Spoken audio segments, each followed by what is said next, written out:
최재형 목사가 28분 동안 김건희 여사와 대화를 한 게 이제 그 녹음이 돼 있는데 장 기자님은 그 28분 대화를 모두 다 청취하셨죠? 아, 예, 저는 뭐 수도 없이 들어갔죠. 네, 수도 없이.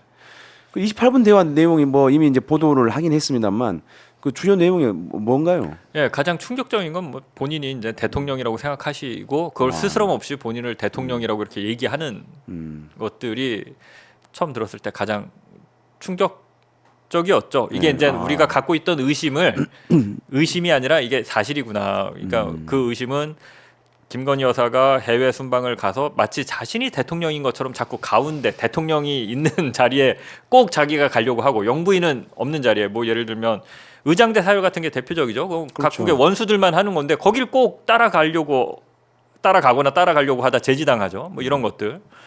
그리고 윤석열 대통령이 어떻게 행동해야 되는지를 김건희 여사한테 물어보고 청와대에서 귓속말도 하고 막 지시하는 것처럼 그런 장면들이 많이 포착이 됐잖아요. 청와대에서 대통령 관련 그 활동하는 사진을 하면 주인공은 윤석열 대통령이 아니라 늘 김건희 그렇죠. 여사죠. 예, 이게 뭐야? 이게 대통령이 김건희 여사야? 왜 이래? 라고 우리가 그냥 갖고 있던 의심. 도대체 왜 이런 일이 벌어지는 거야? 라는 게 사실 이번 영상의 대화 내용을 보면 적나라하게 확인이 되는 거죠. 김건희 여사는 자신을 대통령이라고 생각하고 있고 자신이 맘먹으면 남북 화해 협력 내가 하는 거고 최재형 목사도 내가 시키면 나를 도와서 그 일을 할 수 있는 사람이고 자신이 마치 인사권자이고 정책 결정권자인 것처럼 다 얘기하잖아요. 아니 그러니까 만약에 보도가 되지 않고 몰카 녹음이 안 돼 있으면 최재형 목사님이 잘하면 대북 특사로 해가지고 갈 수도 있었겠네요. 최재형 목사님이 그 부분은 저한테 다 말씀을 안 해주셨는데 2차 면담 때 녹음이 돼 있잖아요. 남북 관계 한참 얘기하면서 나중에 최 목사님도 저랑 한번 같이 크게 한번 할 일 하시고 그렇죠. 김건희 여사가 그렇게 얘기를 하잖아요. 첫 번째 면담 때는 그거와 관련해서 좀 더 구체적인 제안이 있었대요. 근데 뭔지는 말씀을 안 하세요, 최재형 목사님이. 어차피 증거가 없으니까 얘기해봐야 뭐 그렇죠, 괜히 뭐. 그 명예훼손이나 뭐 이런 소송만 걸릴 것 그런 걱정 때문에 그러신지 모르겠는데 보다 더 구체적인 제안. 그러니까 뉘앙스로는 어떤 구체적인 자리, 뭐 이런 걸 제안하지 않았나. 그러니까 이건 제 추측입니다.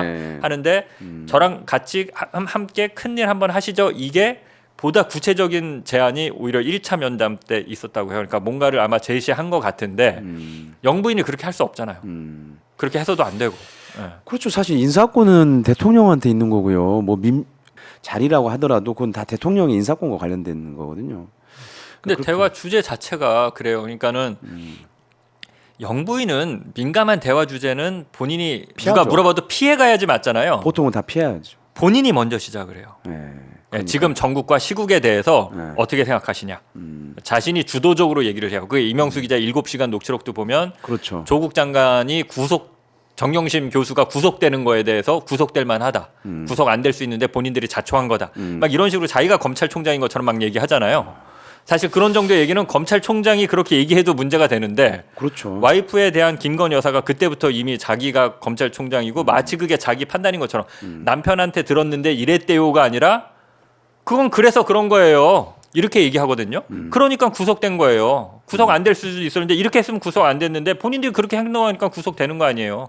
구속돼도 마땅한 사람들이에요. 그때 이미 7시간 때 그렇게 얘기하는데 이때도 들어보면 각종 민감한 주제에 대해서 자기가 스스럼 없이 먼저 얘기를 꺼내고 그거에 대한 자신의 판단을 그냥 얘기해버려요. 민주당은 이래서 안 돼. 국민의힘은 이런 게 문제야. 뭐 이런 식으로. 근데 보통 이런 얘기는 피해가야 되잖아요. 그리고 또 어떤 민감한 특정 정치인이나 사회 어떤 명사들, 뭐 예를 들면 뭐 유시민, 뭐 얘기 나왔지만 조국, 정경심, 뭐 김어준, 자신이 미워할 수는 있는데 그런 얘기를 보통 안 하잖아요. 영부인이니까 조심하게 되는데. 그럼요. 적극적으로 판단을 내리고 녹음은 안 됐는데 인사에 대해서도 얘기하는 게 있어요. 어떤 사람에 대해서 이 사람 뭐 발탁할 예정이냐. 그 사람은 뭐 이거는 녹음 안 됐고 1차 면담 때 내용이라고. 6월 면담. 6월 면담에서 했던. 그 사람은 저희 뭐 채용할 생각 없어요. 이런 식의 이제 얘기를 그냥 해버리는 거죠. 그러니까 인사권에 꽤 깊숙이 들어와 있는 듯한 느낌을 주네요. 그거를 확인할 수는 없는데 녹음이 안 됐을 거 확인할 수는 없는데 대화에 그러니까요. 보면 남북 관계 뭐 자기가 해결하겠다. 나랑 할 일 하시자. 이거 제안하는 거잖아요. 근데 어떤 사람을 뭐 지금 청와대에서 뭐 대통령실에서 뽑을다는 뭐 소문 뭐 얘기가 지금 정가에 떠도는데 어떠냐 하니까 아, 그 사람 우리 뽑을 생각 없다고 뭐 이렇게 그냥 얘기해버리고. 예. 근데 보면 이제 장 기자님이 보도한 내용을 보면 그 뭐 무속 프레임 같은 본인과 연관된 문제도 뭐 이제 적극 해명 반론을 하기도 하고 하지만 보면 이제 뭐 한국 정치에 대한 거, 또 남북 문제에 대한 거, 그다음에 대통령실 이전에 대한 것 이런 얘기들 많아요. 그 보도한 내용에 보면은 그럼 이거는 거의 대통령급 대화이고 방금 그쵸. 이제 네. 그 장 기자님이 지적하신 것처럼 김건희 여사는 진짜로 자기가 자신이 대통령이라고 진짜 생각을 하는 건지 리플리 증후군이라고 하는 것도 있는데 본인이 진짜로 대통령이라고 생각하는 걸까요? 저는 그렇다고 생각합니다. 아. 네.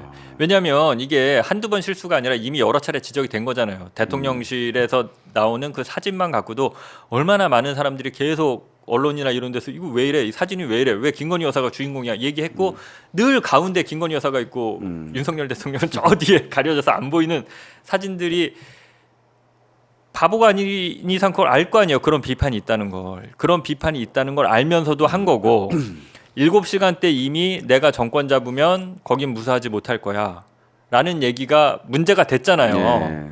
그랬는데 이번에 또 내가 이 자리에 올라와 보니까 대통령이 돼 보니까 뭐 국민들 먼저 생각하게 됐어요. 대통령 자리에 올라와 보니까 남북관계 제가 나서서 좀 해결할 거예요.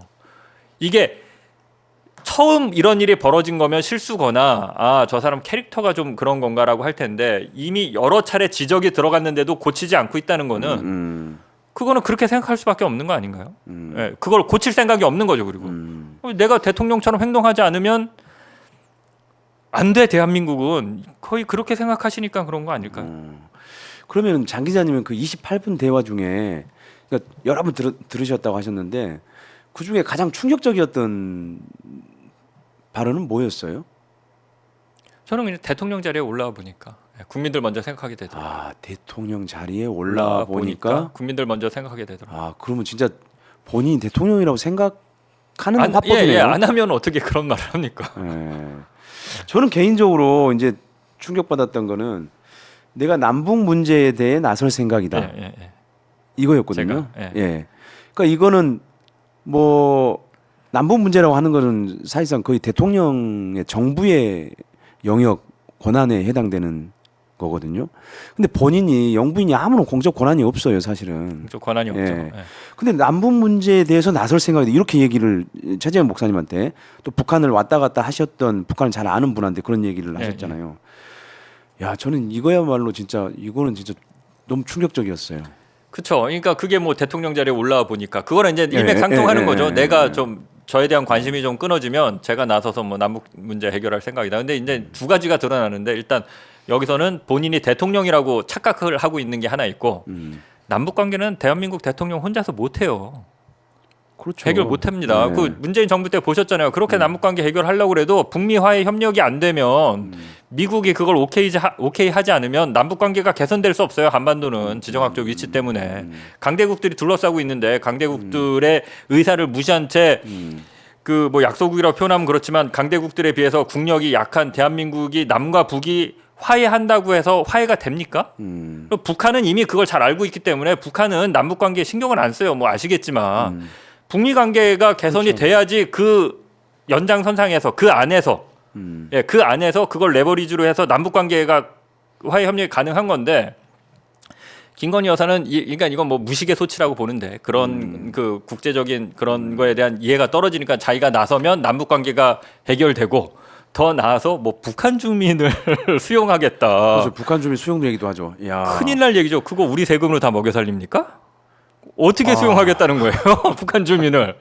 아니 그 사람들 그 의식주 해결 어떻게 해결해 줄 거예요? 예, 그러니까 이게 이제 무식의 소치라고 보는데 그거 함부로 우리나라 대통령도 못하는 일이에요. 남북관계 개선은. 예. 아니 물론 이제 그동안 그 대통령 영부인 중에서 남북 관계에 가장 적극적으로 나섰던 분 중에 한 분은 이제 김대중 대통령의 부인이신 이희호 여사님 같은 경우가 이제 조의를 표하러 가기도 하고 뭐 그런 경우가 있었지만 그렇다고 해도 무슨 그 남북 관계와 정책과 관련된 어떤 거를 하지는 않았거든요. 아, 그렇죠. 예.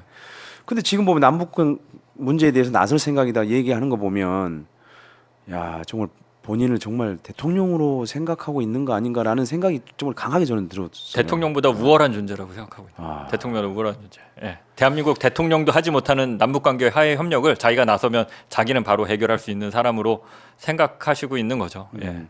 그러니까 과거 이제 이명수 기자하고의 전화 통화에서도 내가 정권 잡으면 거기 무사 못할 거야 이렇게 얘기하잖아요. 네. 그 열린공감 TV를 이제 겨냥해서 거기도 내가 정권 잡으면이라고 돼 있어요. 그러니까, 네, 내가 그러니까 이게 문장이 예. 그렇게 돼 있어요. 주어가 자기예요. 예, 예. 그러니까 정권을 잡는 거는 당연히 이제 대통령 후보와 정당이잖아요. 근데 거기는 주어가 내가 정권을 잡으면 이렇게 내가 되거든요. 정권 그러니까 이번에 있었던 그 대통령이 돼 보니까 예, 예. 예, 이런 거하고는 사실 일맥상통하는 부분이네요. 예, 그렇죠. 예, 예. 예. 그러니까 그게 이제 계속 그러니까 뭐라 그럴까 확인이 여러 차례 된 거죠. 7시간 녹취록 때부터 7시간 녹취록 때는 그 MBC에서도 그 기사를 세게 하지 못했던 게 이게 그냥 이게 처음 듣다 보니 김건희 여사의 원래 화투 그냥 화법 별 의미 없이 그냥 좀 왜 이렇게 좀 우리는 원래 뭐 이렇게 얘기하는 사람들이 있잖아요. 그러니까 네. 이런 그냥 화법인가 별 의미 없이 이게 실제로 그렇게 해서 영향을 미치는지 윤석열 대통령이나 실제 그렇게 생각하는 건지 근데 실제 생각을 안 하는데 그냥 화법이 그냥 그런 식으로 좀 자기 과시적이거나 자기를 드러내길 좋아하거나 그런 건지 헷갈리는 부분이 있었는데 그게 있었고 실제로 정권 잡으면 본인이 대통령처럼 계속 행동을 하잖아요. 네. 예. 그 행동이 있었고 예. 그거에 대한 수차례 지적이 있었는데 개선이 안 되는 거를 국민들이 다 지켜봤고 그 가운데서 이 동영상이 터졌는데 실제로 본인을 대통령으로 생각하면서 남북관계 개선하겠다. 대통령 자리에 올라와 보니까 국민들 먼저 생각하게 되더라. 뭐 이런 얘기들 그냥 뭐 계속 하시고 있는 거는 예. 여러 차례 그 확인이 된 거고 이만한 거면 이걸 이제 팩트로 생각해야 되는 거 아닌가. 대한민국 대통령은 이제 윤석열이냐 김건희 여사냐. 예, 이 부분에 대해서 이제 국민들을 이미 많은 국민들이 의심하고 있고 이걸 이제 이 정부가 진지하게 답을 해야 되는데 답할 생각은 대한민국의 없고. 대통령이 윤석열이냐 김건희 여사냐. 예, 예. 그러니까 사실 이제 뭐 그 한간에 그런 얘기도 있어요. 보통 이제 대통령을 V1이라고 하고 여사를 보통 V2라고 얘기하는데 김건희 여사가 V1이고 윤석열 대통령이 V2다라고 하는 얘기들이 그러니까, 이제 막 회자가 되는 것도 이제 그런 것들이 있었기 때문에 사실 그런 얘기들이 회자가 되는 거거든요. 그렇죠. 예. 예, 예. 근데 이 김건희 여사가 이렇게 계속 국정 운영과 관련된 주제, 그러니까는 어떤 본인의 보통 영부인의 고유한 주제가 있긴 해요. 그 약간 여성 문제라든지 그쵸. 그다음에 아동 문제라든지 그리고 이제 본인이 관심 있는 거는 이제 동물에 대한 관심이 되게 높잖아요. 그럼 이제 그런 얘기들이 있으면 충분히 이제 할 수 있는 얘기인데 거의 내용들이 보면 국정 운영과 관련된 거의 직접적으로 연관된 주제들을 얘기를 하잖아요. 근데 보통 그 아동 문제 그러니까 흔히 우리가 이제 영부인 하면 떠올리는 이미지가 이제 영부인이 뭐 명절이나 이제 뭐 날 추우고 이럴 때 이제 고아원 방문해서 그렇죠. 예, 아이들 이제 예전에는. 안아주고 예, 이제 예. 손 잡아주고 이런 하는 그러니까 좀 사회적 약자들을 포용하고 그렇죠. 끌어안아주는 모습 네. 그러한 행보 이런 것들이 보통 우리가 우리나라뿐만 아니라 다른 나라에서도 여러 다른 나라에서도 그 영부인한테 보통 바라는 모습이고 그런 행보들을 많이 하죠 실제로. 그렇다 하더라도 영부인들이 아동 문제 그러니까 그렇게 되면 이제 복지 정책과 그렇죠. 복지. 관련해서 정책적인 발언을 하진 않습니다. 영부인들이 그거는 말 그대로 권한이 있는 공적 권한이 있는 대통령과 정당과 정치인들의 영역이고 정책과는 좀 유리돼서 그냥 다 이렇게 포용하는 문제. 그래서 그걸 통해서 사회적 여론이나 분위기를 환기시키는 역할을 했지 직접적으로 정책적으로 이건 이렇게 해야 돼. 이런 법안 만들어야 돼. 이런 경우는 없고요. 미국에서도 영부인이 그렇게 하면 그거 바로 사회 문제가 돼요. 아니 그러니까 지금 선진국에서도. 바이든 네. 대통령의 부인 같은 경우는 뭐 영어 교사인가 그렇잖아요. 네. 그래서 이제 자기는 영어 교사를 하겠다라고 얘기를 하고 자기 이제 원래 직업을 계속 그 하기도 하고 그리고 사실은 그 해외도 거의 많이 안 따라갔더라고요. 그 질 바이든 여사 같은 경우에는. 예, 예. 예.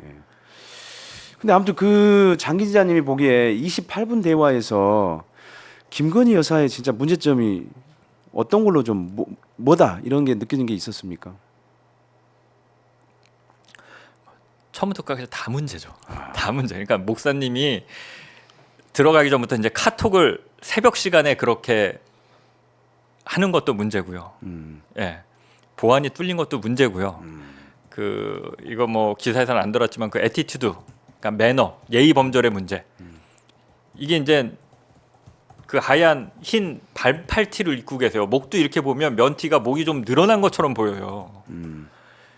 대한민국의 영부인이 그래도 어찌 됐건 자신을 만나러 온 그렇죠. 손님을 만나는 아마 그러니까 일반 가정집에도 손님 온다 그러면 가정주부들도 그렇게는 안 하고 있을 거예요. 예? 뭐 꽃단장을 하진 않더라도 그렇죠. 흰 면티 무슨 뭐 이렇게는 하지는 않고 그래도 뭐라도 이렇게 하나 입고 예.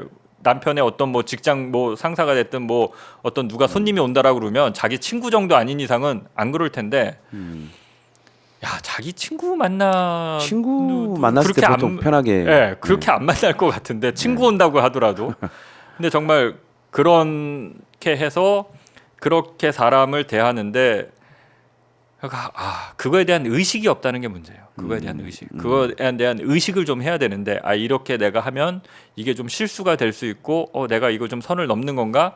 이런 생각들을 하면은 그게 행동에서 나타나잖아요. 그게 없어요. 그러니까 그게 사실은 이제 과거 정부 같은 경우에는 제2 부속실에서라도 어느 정도 관리 통제를 사실 하는 측면이 있었거든요. 그러니까 제2 부속실을 그렇게 만들라고 민주당에서도 얘기를 했잖아요. 국민들도 사실은 그렇게 얘기를 했고, 근데도 끝까지 제2 부속실을 안 만들었잖아요. 네, 그러니까 뭐 계속 말씀드리면 블랙홀이라고 생각해요. 블랙홀. 거기에서는 그 무엇도 정상적인 물리 법칙이나 우리가 생각하고 있던 사회 상규, 상식, 프로토콜, 규칙, 시스템 이게 그냥 없어지는, 그냥 없어지는 모든 걸 다 받아들이고 없어지는 그냥 커다란 블랙홀 구멍처럼 그냥 김건희 여사 쪽은 그렇게 해서 그냥 그게 이 정말 그 있을 수 없는 일이고 처음 저도 기자 생활 한 19년 했는데 상당히 이게 충격을 받으셨군요. 이게 이런 일을 보셨습니까, 선배는? 영부인이 저도 새벽에 저도 못 봤어요. 그러니까 우리 대한민국이 좀 정치적인 진보를 떠나지 문화적으로 굉장히 그 유교적 문화가 있어서 보수적이잖아요. 새벽 1시, 2시에 영부인이 그런 식으로 기자와 목사와 그런 식의 카톡을 주고 받는 것 자체가 좀 이상하지 않아요?